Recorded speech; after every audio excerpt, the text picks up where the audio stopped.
ఈ ఉగాది నుండి astrology plus law of attraction తో కొత్త జీవితాన్ని మొదలు పెట్టండి. వెంటనే జీకేఆర్ గురువు గారి పర్సనల్ అపాయింట్మెంట్ తీసుకోండి. నమస్తే కళ్యాణ్. నమస్తే విజయ్ గారు. కావేరి అనే అమ్మాయి మనకు మెయిల్ చేసిందండి. వైఫ్ అండ్ హస్బెండ్ మధ్య ఇష్యూ. నాకు తీవ్రమైన అన్యాయం చేశాడు భర్త. ఇలాంటి అవమానం కానీ ఇలాంటి అన్యాయం కానీ నేను పుట్టిన తర్వాత ఇంతవరకు నేను పడలా. చిన్న చిన్న మనస్పర్ధలు భార్యాభర్తల మధ్య రావడం సహజం. సాధారణంగా గొడవలు కూడా మనం డీల్ చేసేవి, మనం మాట్లాడేవి ఎక్కువ కూడా వాటిలోనే ఉంటాయి. కానీ చాలా కొత్తగా కనివిని ఎరుగని రీతిలో అనిపించింది కళ్యాణ్ గారు. సో అందుకని నెక్స్ట్ కాల్ కింద అమ్మాయిని తీసుకున్నా నేను. ఒకసారి కాల్ చేయమంటే చేయండి మేడం, తప్పకుండా.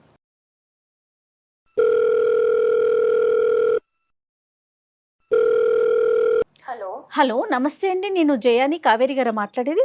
అవును మ్యామ్, కావేరీనే మ్యామ్. నేను అందమైన జీవితం ప్రోగ్రామ్ నుంచి కాల్ చేస్తున్నానండి. Okay ma'am, thank you ma'am. Hi ma'am. Hello అండి, బాగున్నారా? బాగున్నాను మ్యామ్. ఓకే, డాక్టర్ కళ్యాణ్ చక్రవర్తి గారు ఉన్నారు. నమస్తే సార్. నమస్తే సార్. నమస్తే ఒకసారి కావేరి. మాట్లాడండి. ఏమ్మా కావేరి, ఏం చేస్తూ ఉంటారు, ఎక్కడున్నారు? సార్ నేను software engineer sir. IT. Okay, Hyderabad లోనే ఉన్నాను సార్. చెప్పండి అమ్మా, ఏంటి సమస్య? మ్యారేజ్ 8 months అవుతుంది సార్. 8 months. యాక్చువల్ గా మ్యారేజ్ నేను నా ప్రొఫైల్ ని మ్యాట్రిమోనీలో అప్లోడ్ చేయడం వల్ల నాకు వచ్చిన మ్యాచ్ మా హస్బెండ్. ఓ, సో అతని పేరు విశ్వ సార్. విశ్వ. అతను కూడా సాఫ్ట్వేర్ ఎంప్లాయ్ అన్నమాట. సంతోషం. అండ్ ఆర్ఫన్ అన్నమాట తను. ఆర్ఫన్ అంటే వెనక ముందు ఎవరు లేరు, తల్లిదండ్రులు ఎవరు లేరు? ఎవరు లేరు సార్. Okay okay. సో మా పేరెంట్స్ కూడా ఏమన్నారంటే ఎవరు లేరు కాబట్టి సో బేసిక్ గా ప్రాబ్లమ్స్ ఏం లేవు అన్నట్టుగా ఓకే చేసుకున్నాం. అతని ప్యాకేజ్ కూడా మంచిగా ఉంది. అందరం కలిసి హ్యాపీ ఫీల్ అయ్యి మ్యారేజ్ చేసుకున్నాం సార్. 3 months లో మా మ్యారేజ్ అయిపోయింది. పెద్దల సమక్షంలో చేసుకున్నారమ్మా? అంటే అందరినీ పిలిచి? అవును సార్, అవును సార్. Arranged marriage. కాదు, అరేంజ్డ్ మ్యారేజే, కానీ అందరు పెద్దలు వచ్చారుగా అట్లే అన్ని సైడ్ వాళ్ళు? మన సైడ్ వాళ్ళు అందరూ వచ్చారు. తనకి ఎవరు లేరు కాబట్టి తను ఒక్కడే వచ్చారు సార్. ఫ్రెండ్స్ కూడా ఎవరు రాలేదు. ఫ్రెండ్స్ కూడా రాలేదా? ఎవరు రాలే మ్యామ్. సో ఇంకా 8 months అవుతుంది సార్. బానే ఉన్నాము. బట్ రీసెంట్ గా నాకు 1 week బ్యాక్ మా ఫ్రెండ్ కాల్ చేసింది సార్. తనకు మంచి కంపెనీలో జాబ్ వచ్చింది. సో ఇంకా వేకెన్సీస్ ఉన్నాయి, నువ్వేమైనా ట్రై చేస్తావా, ప్యాకేజ్ బెటర్ ఉంది అని చేసింది.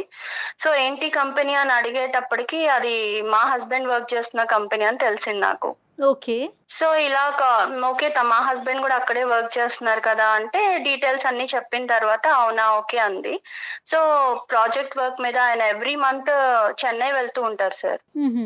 అదే విషయం తనతో షేర్ చేశాను అనమాట. ఇలా ఎవ్రీ మంత్ తను ప్రాజెక్ట్ పని మీద చెన్నై వెళ్తూ ఉంటారు, మీకు ప్రాజెక్ట్స్ ఎక్కువ అనుకుంటా కదా అని ఇట్లా డిస్కషన్ అయితే అట్లాంటి ప్రాజెక్ట్స్ ఏం లేవు, ఇక్కడ అంతా వర్క్ ఫ్రమ్ హోమే చేస్తున్నారు అందరూ. అండ్ వాళ్ళ స్ట్రీమ్ అయితే ఎక్స్ట్రీమ్లీ వర్క్ ఫ్రమ్ హోమ్ చేస్తున్నారు. సో ఎక్కడికి వెళ్ళే అవకాశమే లేదు అని చెప్పింది. తను చెప్పింది ఎంతవరకు కరెక్ట్ అంటారు? తను చెప్పింది కరెక్టా కాదా నేను వెంటనే డిక్లేర్ చేసుకోలేదు మ్యామ్. విన్నాను అంతే. తనకి కూడా ఇవన్నీ నేను ఎక్స్ప్లోర్ చేయలేదు. సో తర్వాత నేను through friends through background work చేసుకున్నాను అనమాట. అది నిజమా కాదా, ఎందుకంటే అతన్ని మనం డైరెక్ట్ బ్లేమ్ చేయలేం కదా మ్యామ్. సో ఫ్రెండ్స్ త్రూ కనుక్కుంటే అట్లాంటి నిజంగానే ఏం లేదని చెప్పారు. సో అసలు ఏం జరుగుతుంది, ఎందుకు వెళ్తున్నాడు చెన్నై అసలు కనుక్కుందాం అని చెప్పేసి నేను ఫ్రెండ్స్ త్రూ తన లొకేషన్ ఎక్కడున్నాడు ఏంటి అని కొంచెం వాళ్ళని రిక్వెస్ట్ చేసి తెలుసుకొని తన్ని వెళ్ళాను మ్యామ్ ఆ ప్లేస్ కి. ఓకే అండి, ఓకే. అక్కడికి వెళ్ళి చూసేటప్పటికి ma'am really I was shocked. నేను అసలు నా లైఫ్ లో ఇట్లా జరుగుతుంది అని నేను ఎక్స్పెక్ట్ కూడా చేయలేదు మ్యామ్. అక్కడ అతనికి ఆల్రెడీ మ్యారేజ్ అయిపోయింది. మ్యారేజ్ అయిపోయిందా? 1 year చిన్న బాబు కూడా ఉన్నాడు మ్యామ్. ఆ అమ్మాయితో ఎంతకాలం అయిందంటమ్మా పెళ్లి అయ్యి? ఫస్ట్ ఆమెతో 2 years అయిందంట సార్. 1 year బాబు ఉన్నాడు. ఆ అమ్మాయి ఎలా రియాక్ట్ అయింది నిన్ను అక్కడ చూసి? ఆ అమ్మాయి ఎదుర్కొంటానే నువ్వు వెళ్ళావా, లేదంటే ఆ అమ్మాయి లేకుండా ఇతను అడిగావా? తను కూడా ఇప్పుడు నా సిచ్యుయేషన్ తనది కూడా తనకి తెలియదు, ఎక్స్పెక్ట్ చేసి ఉండకపోవచ్చు, అసలు ఏం జరుగుతుందో తనకు అర్థమై ఉండకపోవచ్చు. ఐ మీన్ నేను గట్టిగా అరవడం తిట్టడం ఒక చెంప దెబ్బ అయితే వేసాను కోపం వచ్చి. ఒక దెబ్బ వేయగానే మీరెవరు, మీకు ఏం రైట్ ఉంది, ఎందుకు కొడుతున్నారు మా హస్బెండ్ అని అడిగింది. సో జరిగిందంతా చెప్పిన తర్వాత షీ వాజ్ ఇన్ షాక్. ఇలా జరిగిద్దని నేను అసలు ఎక్స్పెక్ట్ కూడా చేయలేదు ma'am. I can't digest. And నేను ఇప్పుడు ఈ సిచ్యువేషన్ నుంచి ఎలా బయటకు రావాలి, ఎలా నెక్స్ట్ నా స్టెప్ ఏం తీసుకోవాలి, నా పేరెంట్స్ కి ఏం చెప్పాలి, సొసైటీలో నా పరిస్థితి ఏంటి, అసలు నాకేం అర్థం కాలేదు మ్యామ్. అందుకే నేను మిమ్మల్ని అప్రోచ్ అవ్వాల్సి వచ్చింది. ఆ సిచ్యువేషన్ తర్వాత అతనితో మాట్లాడారా? మాట్లాడితే నా వల్ల నువ్వు ఎప్పుడు హర్ట్ అవ్వలేదు కదా, నేను ఎప్పుడు ఇబ్బంది పెట్టలేదు కదా, నిన్ను బాగానే చూసుకున్నా కదా అంటున్నాడు మ్యామ్. ఎంతవరకు కరెక్ట్ మ్యామ్? నన్ను బాగా చూసుకున్నావు అనడానికి అసలు ఇక్కడ ఛాన్స్ ఉన్నా, ఐఎమ్ సెకండ్ వైఫ్. ఇప్పుడు how can I digest that ma'am? అమ్మ కావేరి, సార్ చెప్పండి సార్. ఏం స్టెప్స్ తీసుకోవాలి అనేది ఎవరు చెప్తారమ్మా? ఇప్పుడు తీసుకోవాల్సిన స్టెప్స్ ఎప్పుడు తీసుకోవాలి? పెళ్లికి ముందు తీసుకోవాలి. నువ్వు ఇప్పుడు పెళ్లి తర్వాత చేసినటువంటి ఎంక్వైరీల్లో ఒక 1% అయినా పెళ్లికి ముందు చేసుంటే కనుక ఏదో ఒక గుట్టు అయితే బయటకు వచ్చి ఉండేది. అమ్మా నాన్న లేరు అంతవరకు అర్థమైంది. వెనక ముందు ఎవరు లేకపోవటం అనేది మాకు అర్థమైనా కూడా స్నేహితులు కూడా లేనటువంటి పెళ్ళి ఏంటమ్మా? అతని తరపు ఎవరూ రాకపోవటం ఏంటి? మీ తొందర ఏంటి అసలు నాకు అర్థం కాలేదు. నువ్వు చదువుకున్నటువంటి అమ్మాయి ఏంటి, పెళ్లి రేపో ఎల్లుండో జరగకపోతే ఏమైనా ఆకాశం నెత్తి మీద పడుతుందా? మిద్దిరికి నెత్తి మీద పడుతుంది, ఏమవుతుంది? ఏంటి ఆ తొందరపాటుతనం? నీకు ఎంక్వైరీ చేయాలన్న ఆలోచన సమయస్ఫూర్తి లేదు. మీ తల్లిదండ్రులు మాత్రం ఈ కొద్ది గొప్ప ఎంక్వైరీ చేయకూడదా? పేరెంట్స్ ఎంక్వైరీ చేయాలి కదా. మీకు కనిపించినటువంటి ఫిగర్ ఏంటంటే ఆ 6 అక్షరాల 6 నెంబర్స్ ఫిగర్ కనిపించింది మీకు. ఒకటి వెనకతల 00000 కనిపించింది. ప్యాకేజ్ అట్రాక్టివ్ గా ఉంది కాబట్టి వెనక ముందు ఎవరు లేకపోతే కనుక అత్తమామల టార్చర్, కుటుంబం యొక్క శాడిజం ఉండదు అనేటటువంటి ఆలోచనతోనే వెళ్ళావు. కానీ అసలు ఒక మనిషికి ఎవరూ లేకుండా ఎందుకు ఉంటుంది అనేది ఆలోచించలేదమ్మా మీరు కానీ మీ తల్లిదండ్రులు కానీ. ఇక్కడ మీతో పాటు తల్లిదండ్రుల పాత్ర చాలా ఉంది కదండి కావేరి. అవును మ్యామ్. యాక్చువల్ గా నేను మమ్మీ వాళ్ళు తెలుసు కదా మ్యామ్, ఇప్పుడు ఆల్రెడీ ఇప్పుడున్న సొసైటీలో లవ్ మ్యారేజ్ జరుగుతున్నాయి, అన్ని ఎవరి ఇష్టమైనట్టు వాళ్ళు. కానీ వాళ్ళు ఏంటంటే నేను ప్రొఫైల్ సెలెక్ట్ చేసుకొని మంచిగా ఉన్నారని చెప్పేటప్పటికి వాళ్ళు ఓకే తనకి తెలుసు కదా అని పేరెంట్స్ కూడా నన్ను బ్లైండ్ గా నమ్మారు. కాదు కావేరి, ఎంత మెచ్యూర్డ్ గా మాట్లాడుతున్నారు మీరు. అంటే ఆర్ఫన్ అనేటప్పటికి జాలిపడి చేసుకున్నావమ్మా? సార్ నేను నిజంగా అతని ప్యాకేజ్ నాకు నథింగ్ సార్. ఎందుకంటే ఎలా అయినా నాకున్న ప్యాకేజ్ కూడా మంచిగానే ఉంది. కాకపోతే ఏంటంటే ఆర్ఫన్ అంటే నాకు నిజంగా అతనికి నేను నా ఫ్యామిలీ చాలా సపోర్ట్ ఉండాలి. అండ్ మా ఫ్యామిలీలో ఒకటిలా కలిసిపోతాడు. సో తనకి నేను మంచి ఫ్యామిలీ ఇచ్చిందని అవుతాను అనుకున్నాను. కానీ ఏదో తన ప్యాకేజ్ చూసో తను ఇంకా నాకు ప్రాబ్లం ఉండదని నేను ఎప్పుడు అనుకోలేదు సార్. నువ్వు అనుకోలేదు, కానీ ఇందాక నువ్వు అన్నటువంటి మాటలు ఏంటంటే బాగుందమ్మా అని చెప్పి మీ అమ్మ నాన్న అని ప్యాకేజ్ కూడా బాగానే ఉంది కదా అనే మాట అన్నావు కాబట్టి నేను అంటున్నా. అదే నాకు అర్థమైంది సార్. యాజ్ ఏ పేరెంట్స్ గా వాళ్ళ కన్సర్న్ ఇంకా అలా అనుకుంటారు కదా, ఇంకా క్యారెక్టర్ అది అంటే నేనేదో చూస్ చేసుకున్నా ఓకే మంచి. సో ఇక్కడ ఏంటంటే ఆర్ఫన్ అనే దాంట్లో అతనికి మంచి జీవితాన్ని ఇద్దాం అనే ఉద్దేశం అమ్మా, లేదంటే నీకు మంచి జీవితం లభిస్తుంది అనే ఉద్దేశం? అంటే అతనికి సంబంధించినటువంటి ప్రేమ అటు ఇటు పోకుండా మొత్తం అంతా నాకే వస్తుందనే ఆలోచన వల్ల చేసుకున్నావా? లేదంటే అతనికి ఏకాకి అతను ఎవరికి లేరు కాబట్టి అతనికి నేను ఒక కుటుంబం ఇవ్వాలని? తనకి ఎవరు లేరు కాబట్టి సో మంచిగా చూసుకోవచ్చు, తను మంచిగా ఉంటాడు, మాలో ఒకటిలా ఉంటాడు, తనకు కూడా హ్యాపీగా ఉంటది. మామూలు కాదు కావేరి, ఇవాళ రేపు ఇప్పుడు ప్రతి ఒక్కరు ఫోన్ లో కూడా మాట్లాడుకుంటున్నారు కదమ్మా. వన్స్ ఎంగేజ్మెంట్ అయినా లేకపోతే ఓకే అనుకున్న తర్వాత అట్లా మీ ఇద్దరు మాట్లాడుకోలేదా? అబ్బాయితో నువ్వు మాట్లాడలేదా? మాట్లాడాను మ్యామ్. ఇప్పుడైనా మా ఫ్రెండ్ కాల్ చేసే వరకు కూడా నాకు అసలు ఈ డౌట్ అనేది నాకు రాలా. ఎందుకంటే నన్ను తను అంతే మంచిగానే చూసుకున్నాడు. ఎక్స్ప్రెస్ చేయలే అతను ఎక్కడా కూడా ఈవెన్ మా పేరెంట్స్ కైనా కూడా డౌట్ రాలా. అతను అంత మంచిగానే ఉన్నాడు. మా పేరెంట్స్ అయినా చాలా హ్యాపీ. ఎందుకంటే మనం ఆర్ఫన్ అని ఎంక్వైరీ చేసుకోకుండా చేసుకున్నా కూడా వాట్ ఎవర్ ఇట్ ఈస్ తను మంచోడు అన్న ఫీలింగ్ నాకు మా ఫ్రెండ్ కాల్ చేసే వరకు 1% డౌట్ కూడా రాలేదు మ్యామ్. నన్ను ఎందుకు ఇట్లా పెళ్లి చేసుకున్నావు అని నిలదీసినప్పుడు అతను ఏం చెప్తాడు? మిమ్మల్ని బాగా చూసుకోవటమేనా? అదే ఆన్సర్ చెప్తున్నాడు మ్యామ్. అందుకే నాకు అర్థం కావట్లా. ఇప్పుడు ఇద్దరిని నేను తన్ని కన్విన్స్ చేసుకుంటాను, మంచిగా ఉందాం అంటున్నాడు మ్యామ్. అది ఎంతవరకు అడుగుతున్నాడు అతను చక్కగా. కన్విన్స్ చేస్తాడు, ఎవరిని చేస్తాడు? వాడు ఏమన్నా పెద్ద ఇది అనుకుంటున్నాడా, పోటుగాడా? అసలు సెకండ్ వైఫ్ అనే పదం కూడా లేదమ్మా అసలు వాస్తవానికి. ఏంటంటే ఎందుకంటే సెకండ్ అనేది ఉంటది కానీ ఆ ఫిల్ ఇన్ ద బ్యాంక్ లో ఎవరికి ఏది కావాలంటే అది నింపేసుకోవచ్చు. నీ దురదృష్టం ఏంటంటే సెకండ్ ఆ బంధం ఏంటో తెలియదు. ఇప్పుడు ఆ పరిస్థితిలో నువ్వు ఉన్నావు. సో కాబట్టి ఆ వైఫ్ అనే పదం కూడా కాదు, అతను చేసినటువంటిది ఎందుకు చూసే ప్రేక్షకులకి చాలా మందికి అర్థమై ఉంటుంది. ఇక్కడ నాకంటే లాయర్ గారు ఉంటే బాగుంటుంది. వాస్తవానికి అది చట్టరీత్యా నేరం, అతను చేసినటువంటి పని చట్టరీత్యా నేరం. లీగల్ గా కూడా నేను ఎక్కడ క్వశ్చన్ చేయడానికి కూడా నాకు అవకాశం లేదు. ఇప్పుడు మీరు అన్నట్టే రేపు లాయర్ కూడా అనొచ్చు, అమ్మా ఎంక్వైరీ చేయకుండా నువ్వు ఎందుకు ఈ స్టెప్ తీసుకున్నావు, ఎందుకు యాక్సెప్ట్ చేశారని. పెళ్లి చేసుకున్నారు, అంతమంది సమక్షంలో పెళ్లి చేసుకున్నారు, యూ హావ్ బీన్ చీటెడ్ అమ్మా. So that is very clear cut, నువ్వు చీట్ చేయబడ్డావు. Second marriage is called as bigamy, అది కూడా లీగల్ గా నేను ఆ పెద్ద పదాలు నేను వాడిను, కానీ అది కూడా చట్టరీత్యా నేరం. చీటింగ్, రెండో పెళ్లి చేసుకోవటం, రెండు చట్టరీత్యా నేరమే. కానీ ఇక్కడ ఏంటంటే నువ్వేమనుకుంటున్నావు, ఇటువంటి పొజిషన్లో అతను మంచిగా చూసుకున్నందుకు ఏమీ లేనట్టుగా వదిలేయాలని అనుకుంటున్నావా? ఎందుకు ఇలా చేశాడు అనే ప్రశ్నకి సమాధానం వెతుకుతున్నావు. అడగాలి, ఎందుకంటే ఇవాళ నాకు జరిగింది, రేపు ఇంకొక అమ్మాయికి జరగచ్చు కదా. ఆర్ఫన్ అనే ట్యాగ్ తో ఎంతమందిని మోసం చేశాడో మనకి. మీరేం ఎక్స్పెక్ట్ చేస్తున్నారండి మాకు మెయిల్ చేయడానికి అందమైన జీవితానికి? నాకు అతనితో ఉండాలని కాదు మ్యామ్, కానీ అతనికి రియలైజేషన్ రావాలి. అండ్ ఇంకొకసారి ఇంకొక అమ్మాయి లైఫ్ తో కానీ, ఇప్పుడున్న అమ్మాయి వాళ్ళ ఫస్ట్ వైఫ్ అది తను మ్యారేజ్ చేసుకున్న అమ్మాయి, తనకి మళ్ళీ ఇలాంటి ప్రాబ్లం రావద్దు సార్. సో మీరు డిసైడ్ అయిపోయారు అతని నుంచి దూరంగా ఉండటానికి? ఉండాలని అనుకుంటున్నాను మ్యామ్. సో ఒకటే కదమ్మా, ఒకటే డోర్ ఓపెన్ చేస్తావు. ఏంటంటే నా స్థానం పదిలం చేయండి, నాకు నా భర్త కావాలి అనేటువంటిది లేదు.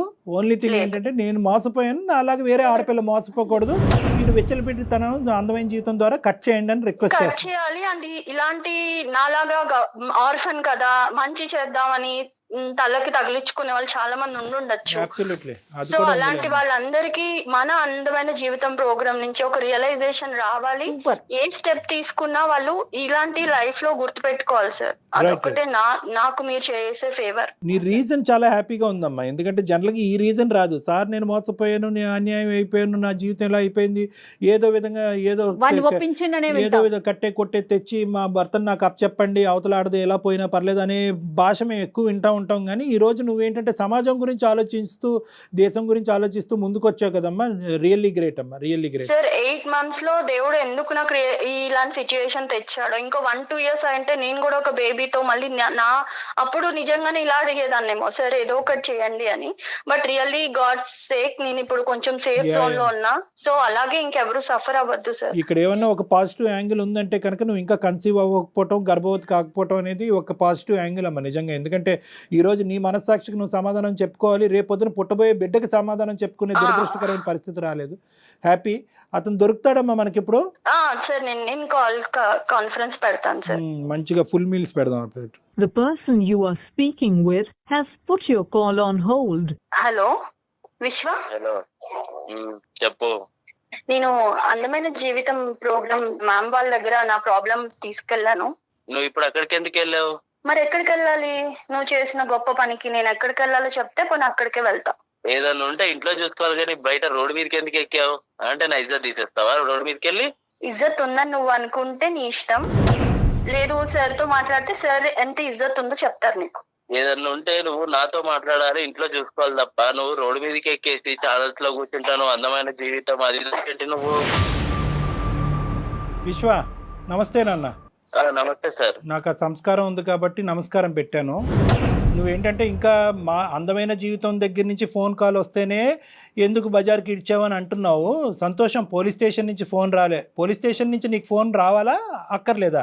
అసలు పోలీస్ స్టేషన్ కి వెళ్ళాల్సిన ఊరికి నేను అడుగుతున్నా. ఇటువంటి పరిస్థితుల్లో బాగా చదువుకున్నావు కదా, ఎన్నో డిగ్రీలు, ఎంతో పెద్ద కంపెనీలో పనిచేస్తున్నావు కదా, ఇటువంటి పరిస్థితుల్లో పోలీస్ స్టేషన్ నుంచి ఫోన్ రావడానికి అవకాశం ఉందా లేదా అని అడుగుతున్నాను నేను. ఇప్పుడు పోలీస్ స్టేషన్ లో కేసు పెట్టేసి పెట్టలే తప్పు నేనేం చేశాను అంటున్నాడు అతను. రైట్. ఓకే. అయితే నీకు అసలు ఏమీ తెలియదు కాబట్టి ఆ అమ్మాయి ఏమని చెప్పిందంటే, నీ యొక్క సెకండ్ అమ్మాయి, ఆ అమ్మాయిని భార్య అంటామా ఏమంటామా, నువ్వేమనుకుని ఆ అమ్మాయిని చేసుకున్నావు అనేది నాకు తెలియదు. కానీ నాది నీ దగ్గర నుంచి ఒకటే ప్రశ్న, ఎందుకు నీకు ఇంత ఒక్కళ్ళు సరిపోరా, ఇద్దరు ఎందుకు నీకు?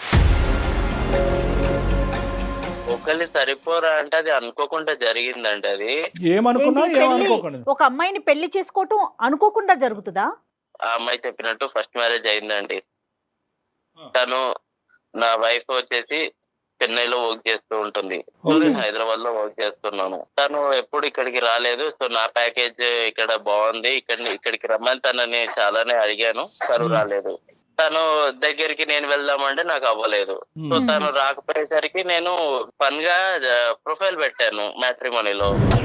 కదే మళ్ళీ చెప్పాలి నువ్వు, మాకు చిన్న కన్ఫ్యూజన్, మాకు అంత నాలెడ్జ్ లేదు. నార్మల్గా ప్రొఫైల్ పెట్టడం అయ్యా, నార్మల్ కావాలంటే నార్మల్గా పెట్టడం అంటే ఏంటి? దీనిలో ఆడపిల్లల జీవితాలతో ఆడుకోవాలని కాదండి, జస్ట్ ఏదో క్యాజువల్ గా నేను పెట్టాను. పెట్టగానే తిను వీళ్ళ ఫ్యామిలీ వాళ్ళందరూ కనెక్ట్ అయ్యారు. కాదు సార్, మనం పర్సనల్ గా అబ్బాయిలుగా ఒకటి మాట్లాడుకుందాం. అబ్బాయిలా నన్ను ఎందుకు కలుపుతారు బాబు అందులో? ఆగండి సార్, నన్ను కలపద్దు. నీ గొడవ ఏదో చెప్పు, నన్ను ఇన్వాల్వ్ చేయొద్దు. నీ గొడవ ఏంటి, నీ బాధ ఏంటి చెప్పు. నువ్వు ఎందుకు ఈ నాటకం ఆడేవని చెప్పు. ఇప్పుడు ఏంటంటే తెలుసా, ఎక్కడితో కాన్ఫరెన్స్ కాల్ ఆగదు. ఆ అమ్మాయి తల్లిదండ్రులకు కూడా కాన్ఫరెన్స్ కాల్ కలుపుతాం, వాళ్ళు పోలీస్ స్టేషన్ కలుపుతారు. నువ్వు చెప్పు ఇప్పుడు ఏంటో, ఏం చెప్పాలనుకుంటున్నావు? నా ఫస్ట్ వైఫ్ చెన్నైలో ఉండడం వల్ల కొంచెం ఫిజికల్ నీడ్స్ వల్ల తన దగ్గరికి రాలేదు. దాని వల్ల నేను ఇక్కడ సఫర్ అయ్యేవాడిని. దాంతో నేను ఏదో క్యాజువల్ గా మ్యాట్రిమోన్ లో పెట్టేసరికి తిను కనెక్ట్ అయింది. పెళ్లి చేసుకున్నాను, అందే ఇద్దరిని హ్యాపీగానే చూసుకుంటున్నాను. తన దగ్గర ఉంటున్నాను, తిన దగ్గర ఉంటున్నాను. నువ్వు చూసుకోకపోతే వాళ్ళు హ్యాపీగా ఉండరా? నువ్వేమన్నా పెంచి పోషిస్తున్నావు, నీ శాలరీ మీద వాళ్ళు బతుకుతున్నారా? నువ్వు చూసేది ఏంటి సార్? ఇక్కడ శాలరీ ఒకటే ఇంపార్టెంట్ కాదు సార్, డబ్బులు అనేది ఇంపార్టెంట్ కాదు. మనిషికి చాలా అవసరాలు ఉంటాయి, తోడు ఉంటాయి, చాలా ఉంటాయి. కాదు, రెండు పెళ్లి చేసుకుంటే తప్పు, సమాజం అంగీకరించదు, చట్టరీత్యా నేరం, దానికి 7 సంవత్సరాలు జైలు శిక్ష పడుతుంది. నాకే బోటాబోటీ నాలెడ్జ్, ఇది తెలుసా నీకు? ఇవన్నీ తెలిసినా కూడా కొన్ని ఒక టైంలో అయిపోయింది మ్యారేజ్. ఇప్పుడు అయిపోయిన తర్వాత కూడా నేను తనని యాక్సెప్ట్ చేసుకొని తనని బాగానే చూసుకుంటున్నాను నేను. సో అయిపోయింది కాబట్టి ఆ కథను అక్కడ మూసేద్దాం, ఇంకా అనుభవించడం ఒకటే కార్యక్రమం అంటావా? నిజంగా ఆర్ఫన్ నేను అది అడగని కళ్యాణ్ గారు, అసలు నాకు అదొక డౌట్ వస్తుంది. వాళ్ళని ఎందుకు సార్ నేను బాగా చూస్తాను. నువ్వు అనాథవా? నేను అన్నదని కాదండి. నీకు ఫ్యామిలీ ఉంది? మీకు అమ్మ నాన్న ఉన్నారు? ఏం బతుకయ్యా, ఉండగా తల్లిదండ్రులు చంపుకునేటటువంటిది నువ్వేం మనిషి అయ్యా? అది నేను ఏదో ఫన్ గా క్యాజువల్ గా చేసిన దానికి. నీకు బుర్రందా, లేదంటే ఏమైనా కరెంట్ షాక్ పెట్టాలి నీకు? అంతగానే తప్పేం చేశాను సార్? మీరు తెచ్చిపోయి మాట్లాడుతున్నారు. ఏం తప్పు చేశాను నేను? ఇద్దరిని పెళ్లి చేసుకున్నా అన్నప్పుడు మ్యాట్రిమోనీలో నువ్వు అక్కడ బ్రాకెట్ లో పెట్టాల్సింది ఏమని? ఆల్రెడీ మ్యారీడ్ అని పెట్టాల్సింది. అప్పుడు ఫన్ ఏ ఉంటదమ్మా, అప్పుడు చాలా ఫన్ ఉండేది కదా, అప్పుడు అర్థమయ్యేది అందరికి కూడా. ఆర్ఫన్ అని పెట్టి సింపతి కోసం చూడడం కరెక్ట్ కాదు కదా. కావేరి, ఒక్క నిమిషం. నేను ఆర్ఫన్ అయితే ఫ్యామిలీ అయితే నిన్ను బాగా చూసుకున్నానా లేదా అది చెప్పు. ఇప్పుడు ఫ్యామిలీ అయితే నాకు ఒక రైట్ ఉండేది, మీ ఫ్యామిలీ దగ్గరకు వచ్చి. లేకపోతే నీకు ఫ్యామిలీ ఉంటే చూసుకున్నానా లేదా? నీకు ఫ్యామిలీ ఉంటే నేను ఇక్కడికి రావాల్సిన అవసరం లేదు, అక్కడ మీ ఇంట్లో వాళ్ళని అడిగేదాన్ని కదా. ఫ్యామిలీ లేదు, నువ్వు ఒక ఆర్ఫన్ అని రోడ్డు మీదకి వెళ్ళిపోతున్నావు, నువ్వు ఇజ్జత్ తీసేస్తున్నావు. వాడికి 2 గిఫ్ట్లు ఇవ్వాలి, ఒకటి కత్తిరే లేదంటే రాడ్, ఈ రెండిట్లో ఏదోటి ఇవ్వాలి. వెళ్తా, పోలీస్ స్టేషన్ కి వెళ్తా, ఖచ్చితంగా వెళ్తా. నువ్వు చేసిన గొప్ప పని తెలిస్తే ఇంకా నాలాగా ఎవరు సఫర్ అవ్వకూడదని వెళ్తా. ఎక్కడ దాకా వెళ్తా. ఏం మాట్లాడుతున్నావు నువ్వు? పిచ్చా, నాకు పిచ్చా. ఏమంటున్నావు? నువ్వు మర్యాద ఇచ్చి మాట్లాడాలి. ఓకే, ఇక్కడ నువ్వు లూప్ లైన్లో ఉన్నావు, తొందరలోనే నువ్వు జైల్లోకి వెళ్ళబోతున్నావు. ఆ అమ్మాయి చేత ఏవైతే కేసులు పెట్టించాలో దగ్గరుండి ఒక అడ్వకేట్ హెల్ప్తో మేము కేసులు పెట్టిస్తాము. ఆ అమ్మాయి చేసినటువంటి ఒక అమాయక పనికి ఈరోజు బలిపశువు అయ్యింది. ఆ అమ్మాయి మా ముందుకు వచ్చింది. ఎందుకు వచ్చింది? నన్ను కాపాడండి అని రాలేదు, నాలాంటి ఆడపిల్లల్ని కాపాడండి అని సమాజం కూడా వచ్చింది. ఒక ఆర్ఫన్ అని, ఒక అనాథ అని చెప్పి నీ గురించి జాలిపడి చేస్తే కనుక నీకు ఫన్ కావాలా? నీకు ఫన్ కావాలంటే అసలైన ఫన్ ఏంటో తెలుసా? ఏదైతే కట్ చేయాలో నీకు అది కట్ చేస్తే అప్పుడు నీకు ఫన్ను. ఇది కామం, నీకు ఉన్నది కామం. ఇక్కడ 2 చేత కేసులు పెట్టిస్తావు. ఈ అమ్మాయిని రెచ్చగొట్టడం కాదు, ఈ అమ్మాయి చేత కేసు పెట్టిస్తావు, నీ చేత ఓసలు లెక్క పెట్టిస్తాం. ఏం బ్రతుకురా బాబు నీది? ఏం బ్రతుకు? ఇదేనా బ్రతుకంటే? ఉన్న తల్లిదండ్రులను చంపేస్తావా? నీకు ఆడపిల్లలు ఉంటే చాలా. పిచ్చిదాన్ని అనుకుంటున్నావా? ఏదో ఒక్కసారి జాలిపడి ఆర్ఫన్ అని నా లైఫ్ లో నీకు ప్లేస్ ఇచ్చాను. ఇచ్చింది నువ్వు నిలబెట్టుకోకుండా నువ్వు ఎలాంటాడో బయటపడిన తర్వాత నీ మాటలు మాట్లాడడం కూడా అనవసరం నీతో. Direct sir, please. ఎలాంటాడో అంటున్నావు ఏంటి? బాగా చూసుకోలేదా నేను? ఏంట్రా అది ఎవరైనా చూసుకుంటాడు రా బాబు, ఎవడైనా చూసుకుంటాడు. కట్నం ఇచ్చి పెళ్లి చేస్తే ఎవడైనా చూసుకుంటాడు, నువ్వే కాదు. సంబంధాలు ఉన్నాయా? చాలా సంబంధాలు ఉన్నాయా? నేను తర్వాత ఎవడైనా చూసుకుంటాడు అంటున్నావేంది? ఎవడైనా అంటే కట్నం ఇచ్చి పెళ్లి చేసుకుంటే ఎవడైనా చూస్తాడు నీలాంటోడు, అర్థమవుతుందా? దానికి పెద్ద నువ్వేదో గొప్ప చేసేసినట్టు నన్ను తెగ అర్థమవుతుందా? నేను కెన్సల్ పెడతాను అది చేస్తాను అంటే రెచ్చిపోతున్నావు అక్కడ ఉండి. ఏమీ రెచ్చిపోవట్లేదు. ఆ అమ్మాయి మేము రెచ్చగొట్టలేదు. ఆ అమ్మాయి రెచ్చిపోవాల్సినటువంటి అవసరం లేదు. ఈ అమ్మాయి మాట్లాడేవన్నీ వాస్తవాలే. ఆ అమ్మాయి ఏమీ కలగని మాట్లాడలేదు. ఆ అమ్మాయి సమాజం గురించి పోరాడుతుంది. ఆ అమ్మాయికి 210% మా సపోర్ట్ ఉంటుంది. నీ లొకేషన్ కూడా మేము ఇప్పుడు ట్రేస్ చేసాం. నువ్వు ఎక్కడున్నావు అనేది కూడా మాకు తెలుసు. తొందరలోనే నీ దగ్గరలో ఉన్న పోలీస్ స్టేషన్కి వెళ్ళి, లేదంటే అక్కడి నుంచి ఇక్కడ నువ్వు ట్రాన్స్పోర్ట్ అవ్వాలి. ఇటువంటి చర్యలు మేము తొందరలోనే తీసుకోబోతున్నాం. నువ్వు జాగ్రత్త. ఇవాళ రేపు ఇద్దరు భార్యలను ఎవరైనా పెళ్లి చేసుకుంటున్నారా లేదా? అరే బాబు, ఏ దేశంలో ఉన్నావు, ఏ ప్రపంచంలో ఉన్నారా బాబు? ఇద్దరు భార్యలను ఎవరు చేసుకుంటారా బాబు? మీరేం సార్ ఇంకా సింగిల్ భార్య సింగిల్ వైఫ్ అన్నట్టు మాట్లాడుతున్నారు? అలా కాదు, మీ కుటుంబంలో ఇది ఆనవాయితీయా? కుటుంబం గురించి ఎందుకు సార్? కుటుంబం మానవాయితీ కాదు సార్. నువ్వు అంటున్నావు కదా ఇది కామన్ కదా, మీరు మగవాళ్ళే కదా సార్, మీకు ఇద్దరు ఉండొచ్చు కదా అని అంటున్నావు కదా. ఇటునండి, ఒక అమ్మాయి నన్ను సాటిస్ఫై చేయలేదు, నేను రెండో పెళ్లి చేసుకున్నాను. నీ సాటిస్ఫాక్షన్ కి లిమిట్ ఉందా? దానికి లిమిట్ కూడా లేదా? అంటే నీకు తెలియదు నాకు లిమిట్ ఉందా లేదా అని? నాన్న, ఇది సమాజం. ఓకే, ఇది ఒక సమాజం, ఇది ఒక సాంప్రదాయం ఉంటుంది, ఇక్కడ ఒక చట్టం ఉంటుంది.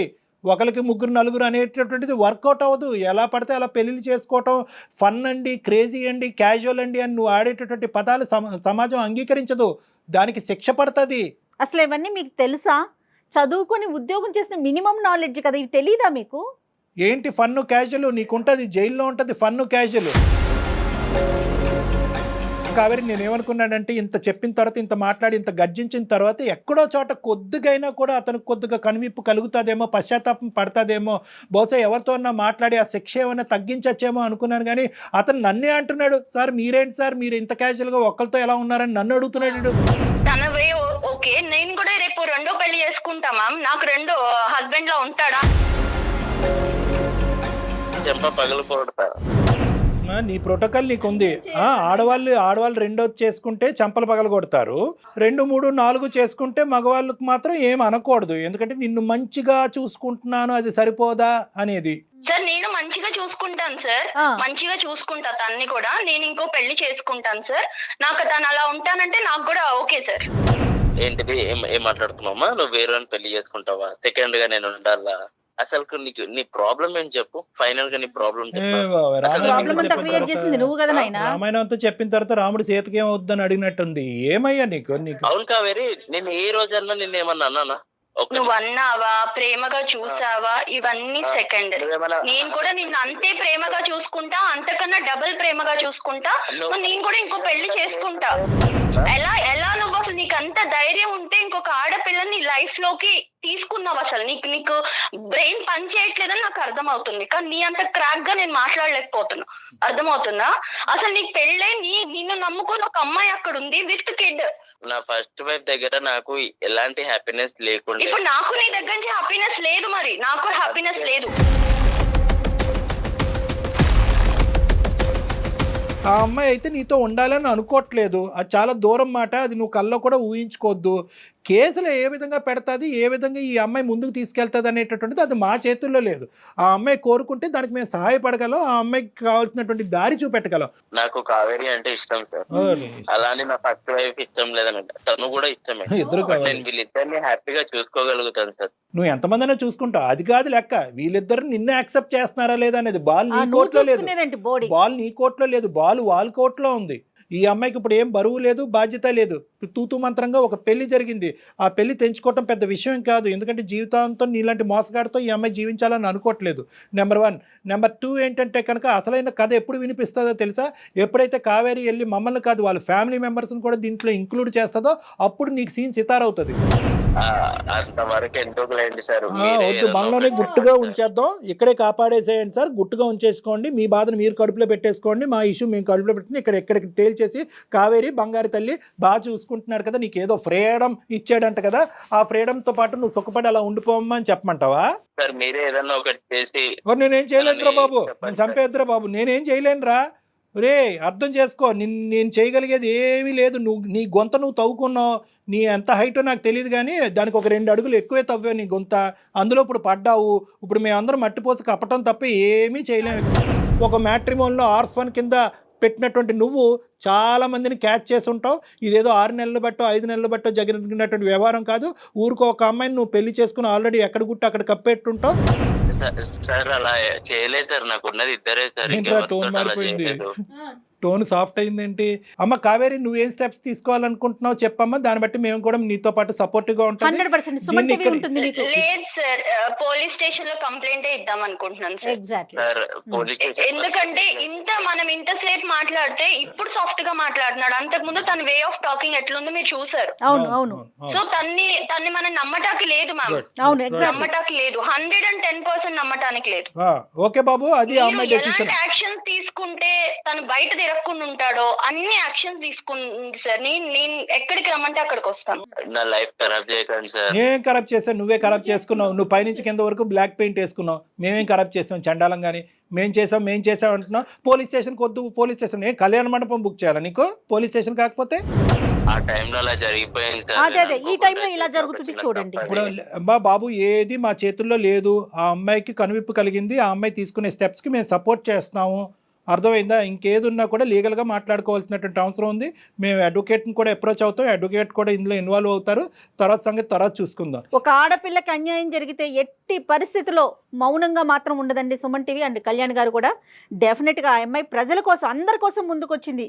ఆడపిల్లలందరి కోసం ముందుకొచ్చింది. డెఫినెట్గా నీకు మేము 100% సపోర్ట్ చేస్తాము. ఏం చేద్దామో ఒకసారి మాట్లాడుకుందాం. తప్పకుండా అమ్మ. నువ్వు నీ పేరెంట్స్ ఇమీడియట్గా ఇన్వాల్వ్ చేయాలి. ఎందుకంటే ఇప్పటివరకు నువ్వు ఇన్వాల్వ్ చేయలేనట్టు మాకు అర్థమవుతుంది. పేరెంట్స్ని ఇన్వాల్వ్ చేయాలి, ఎందుకంటే వాళ్ళ యొక్క సపోర్ట్ కావాలి రానున్న రోజుల్లో. ఎందుకంటే ఇలా ఒకసారి హార్డ్గా ఒకసారి సాఫ్ట్గా మాట్లాడినటువంటి మనిషి ఈ రోజు నువ్వేదో స్టెప్ తీసుకోబోతున్నావు అని చెప్పి మళ్ళీ హార్డ్ అవుతే కనుక అది సమస్యాత్మకంగా మారుతుంది. అది ఏమైనా క్రిమినల్.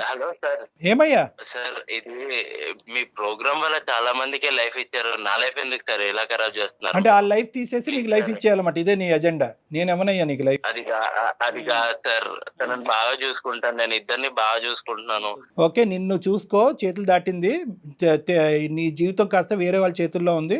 వాళ్ళు లెక్క తేల్చుకొని నీ భవిష్యత్తు ఏంటో ఆలోచించుకోండి అంతే. ఓకేనా? బాయ్ నాన్న, ఆల్ ద బెస్ట్. జాగ్రత్త. Okay okay ma'am. Okay Kaveri.